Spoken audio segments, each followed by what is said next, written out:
अस्सलाम वालेकुम। उम्मीद है आप सब खैरियत से होंगे। पब्लिक एडमिनिस्ट्रेशन कोर्स के एडमिनिस्ट्रेटिव एथिक्स सब्जेक्ट में नए लेक्चर के साथ हम आपकी खिदमत में हाजिर हैं। Let's have a look what we are going to learn today. So we are going to continue our discussion about administrative and managerial ethics. Why is it important to practice ethics? Specifically for managers working in organizations. Because managers regularly make decisions about issues with a social dimension.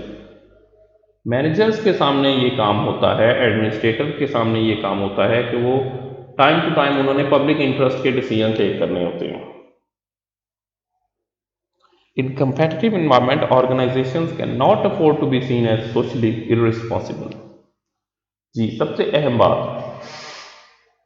इस वक्त industry में competition बहुत ज़्यादा है।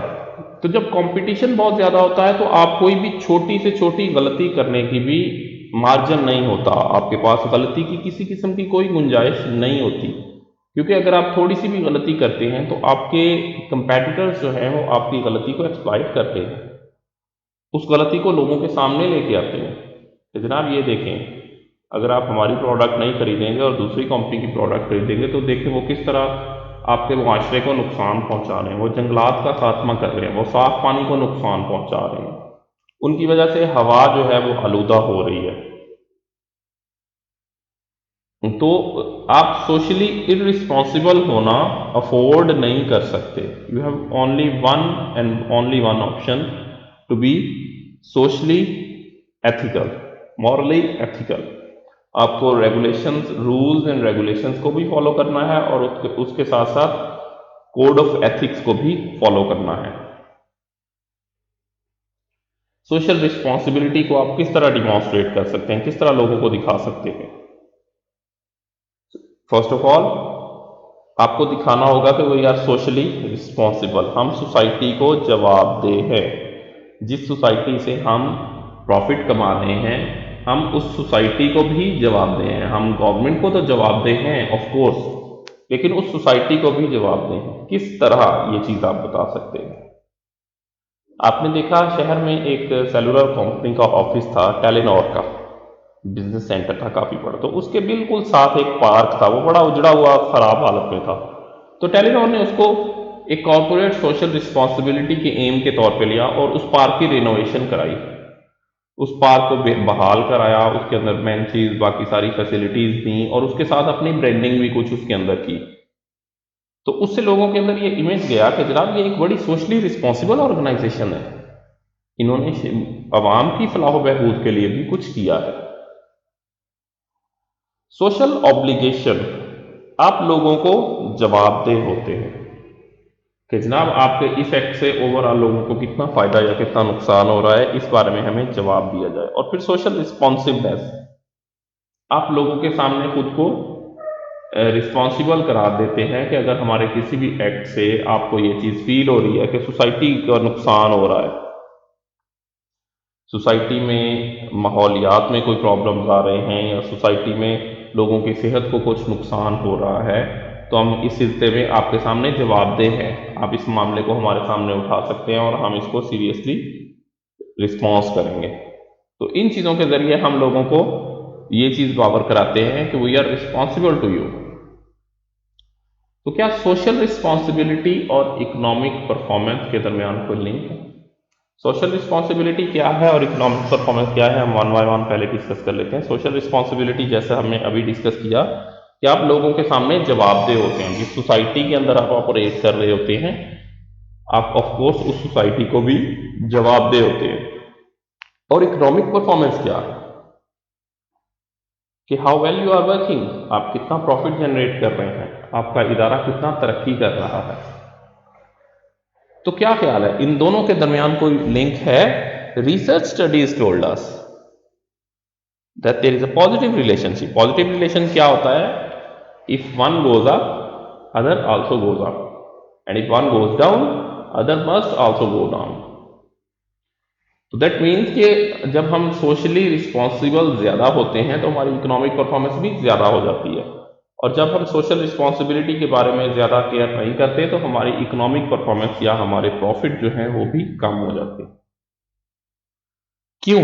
General public perception that companies who behave in a socially responsible way have better business performance.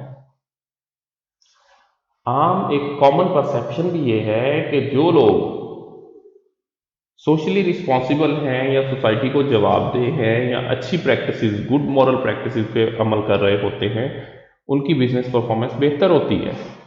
एक तो हमें research भी बता रही है और फिर जनरल पब्लिक परसेप्शन भी हमें यही बताती है।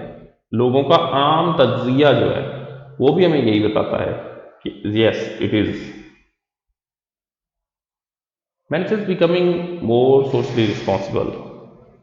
It is the collective behavior and actions of managers that make a company socially responsible. तो ये ओवरऑल कलेक्टिव बिहेवियर है मैनेजर्स का, और प्लस उनके एक्शंस भी हैं। ऐसा नहीं होगा कि हम जुबान से कहते रहें और हमारे एक्शंस जो हैं वो कुछ और बता रहे हैं। हम पूरे शहर के अंदर बैनर्स लगा दें कि हम बहुत ज़्यादा सोशली रिस्पॉन्सिबल हैं, हम माहौल को ख़राब नहीं कर रहे, हम पानी को ख़राब नहीं कर रहे, और हमारी रियलिटी ये हो कि हमने सारे का सारा नहरों से पानी एक्सट्रैक्ट करके उसको आलूदा करके दोबारा से पानी डाल दें हम उसको, और हमारी फैक्ट्रियों की चिमनियों से निकलने वाला धुआं सारे शहर को आलूदा और बीमार कर रहा हो। तो हम शहर में बेशक जितनी भी मुनादी करा दें कि हम सोशली रिस्पॉन्सिबल हैं, कोई शख्स हमारी बात पे यकीन नहीं करने वाला। तो it's the collective behaviour and actions, actions भी बहुत ज़रूरी हैं। Managers who make the right decisions are described as being और बिहेविंग एथिकली। वो मैनेजर्स जो दुरुस्त डिसीजंस लेते हैं। दुरुस्त डिसीजन क्या है कि एक साइड पे तो हमें ऑर्गेनाइजेशन के प्रॉफिट को ज़्यादा करना है, लेकिन उसके साथ साथ हमें एथिक्स को कुर्बान नहीं करना, मोरालिटी के खिलाफ नहीं जाना हमने। This is the right decision. Imagine your self just driving, आप गाड़ी ड्राइव कर रहे हैं, आप बाइक ड्राइव कर रहे हैं। रूल क्या है कि आपने राइट साइड से ओवरटेक करना है, जिस शख्स को भी करना है, जो भी गाड़ी है, जो भी चीज़ है, पाकिस्तान में हम राइट साइड से हम उसको ओवरटेक करेंगे। अब this is legal and ethical behaviour. और आप चाहते हैं कि मेरी परफॉर्मेंस बेहतर हो, मैं कम वक्त में ज़्यादा फासला तय करूं। आप समटाइम्स राइट से ओवरटेक कर रहे हैं और समटाइम्स हम लेफ्ट से ओवरटेक करना शुरू कर देते हैं कि भाई जहाँ से जगह मिलेगी मैं रूल्स को और एथिक्स को नहीं देखूंगा, मैं अपने फ़ायदे को देखूंगा। मेरा फ़ायदा किस में है? जहाँ से जगह मिलेगी मैं ओवरटेक करके निकलता जाऊंगा। तो राइट डिसीजन जो है वो हमें बताते हैं कि हमने एथिक्स को फॉलो करना होता है। तो अब एथिक्स के बारे में हमारे पास 3 व्यूज़ हैं। लोगों के मुख्तलिफ किस्म की उसमें ओपिनियंस होती हैं, हम उनको वन बाय वन डिस्कस कर लेते हैं। एथिक्स क्या है? Rules and principal that define right and wrong conduct. Right, ethics को हम पहले भी डिटेल से डिस्कस कर चुके हैं कि वो रूल्स और प्रिंसिपल्स जो हमें बताते हैं कि ठीक क्या है और गलत क्या है। इसके बारे में लोगों के 3 व्यूज़ हैं। एक तो यूटिलिटेरियन व्यू, यूटिलिटी किसको कहते हैं? फायदे को। Ethical decisions are made on the basis of their outcomes or consequences. Ethical decisions जो हैं वो ओवरऑल अपने फ़वाइद की बुनियाद पे डिस्कस किए जाते हैं कि ज़्यादा से ज़्यादा लोगों का ज़्यादा से ज़्यादा फ़ायदा हो, दैट्स इट। और फिर rights view, respects and protects individual liberties and privileges, लोगों की आज़ादी का तहफ़्फ़ुज़ किया जाए, इस बुनियाद पे भी एथिकल प्रिंसिपल सेट किए जाते हैं। और तीसरा थ्योरी ऑफ जस्टिस व्यू, कानूनी नुक्ता नज़र से, managers impose and enforce rules Fairlie and impartially, कि मैनेजर ने वो रूल्स बनाने हैं जो फेयर हों और सबके लिए काबिल अमल हों, और उसमें ये ना देखा जाए कि ये शख्स मेरा ज़ाती है, ये मेरा क्लोज है, ये मेरा फ्रेंड है, ये मेरा अलाय है, इसको छोड़ दे, बाकियों पे अप्लाई कर दें। हमने जस्टिस के साथ उसको अप्लाई करना है। तो जस्टिस क्या है? सब लोगों पे इक्वल इंप्लीमेंटेशन हो उसकी, सारे लोगों को हम इक्वली इंप्लीमेंट करें। वैल्यूज क्या है? इकदार, basic convictions about what is right and wrong, हमारी सोच कि ठीक क्या है और गलत क्या है, ठीक और गलत के मुतालिक हमारी सोच। इन्फ्लुएंस एथिकल बिहेवियर, तो हमारी वैल्यूज जो है ये भी हमारे एथिकल बिहेवियर को इन्फ्लुएंस करती हैं। Values are developed in early years, और दूसरी बात है हम कि वैल्यूज जो है वो अर्ली ईयर्स में डिवेलप कराई जाती हैं। तो हम देखते हैं जो डिवेलप्ड कंट्रीज होते हैं वहाँ पे बच्चों को लाइन में लगना सिखाया जाता है, सिर्फ उनको ABC और 1 2 3 नहीं सिखाई जाती, उनको लाइन में लगना सिखाया जाता है। उनको ये सिखाया जाता है कि आपने एथिकली किस तरह बिहेव करना है, आपसे गलती हो तो आपने सॉरी किस तरह बोलना है, आपको कोई फेवर दे तो आपने थैंक यू किस तरह कहना है। तो ये जो वैल्यूज है ये अर्ली ईयर्स में डिवेलप करवाई जाती हैं। Organisational factor that affect ethical and unethical behaviour, एक साइड पे तो ऑर्गेनाइजेशनल कल्चर है।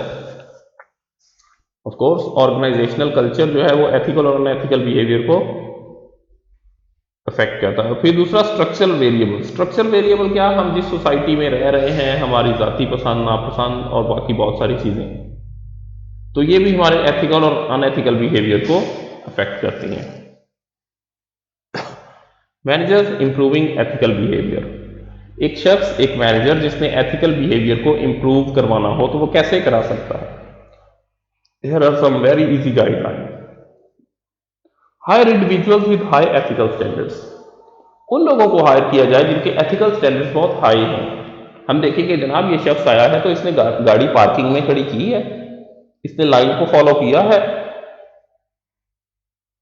तो यहां से हमें पता चलेगा कि जनाब ये शख्स एथिक्स में कितना बेहतर है। Establish codes of ethics and decision rules, और फिर उसके साथ हम एक एथिक्स के बारे में क्लियर कोड ऑफ कंडक्ट दे दें कि जनाब एथिकल ग्राउंड्स पे ये चीज़ें की जाएंगी। लीड बाय एग्जांपल, और फिर जो रूल्स हम लोगों को बताएं उस पर सबसे पहले खुद अमल करें। Must lead by example. Delegate job goals and performance review mechanism, हम जॉब के जो गोल्स हैं कि आपके काम करने का गोल क्या है, किस मकसद के लिए आप काम कर रहे हैं और आपकी परफॉर्मेंस को किस तरह रिव्यू किया जाएगा, इसको बड़ा क्लियरली डिफाइन कर दें। और फिर उसके बाद एथिक्स पे ट्रेनिंग करवाई जाए। सोशल ऑडिट्स हो, कंडक्ट सोशल ऑडिट्स, एक तो हमारा फाइनेंशियल ऑडिट होता है ना, दूसरा सोशल ऑडिट भी हो कि लोगों की ओवरऑल उनके सोशल बिहेवियर को चेक किया जाए। Provide support to individuals facing ethical dilemmas, जिन लोगों को एथिकल कोई प्रॉब्लम्स हैं उनके लिए हम स्पेशल ट्रेनिंग्स कंडक्ट करें, उनको सपोर्ट प्रोवाइड करें। फॉर कोड ऑफ एथिक्स क्या है, अभी हमने बात की, is a formal statement of an organization's primary values and ethical rule it expects employees to follow। हमारे सामने वो फॉर्मल स्टेटमेंट, एक क्लियर स्टेटमेंट जिसके मुताबिक हमें पता चलता है कि what is right and what is wrong. It's usually written, ये रिटन होती है और बड़ी क्लियर वर्ड्स में होती है। Must state in detail acceptable behaviours और एक्शंस, और इसमें हमें बड़ी डिटेल से बताया जाता है कि कौन सी चीजें एक्सेप्टेबल हैं और कौन सी अनएक्सेप्टेबल हैं। So that's all for today's lecture. I hope you have enjoyed. Thank you. Allah Hafiz.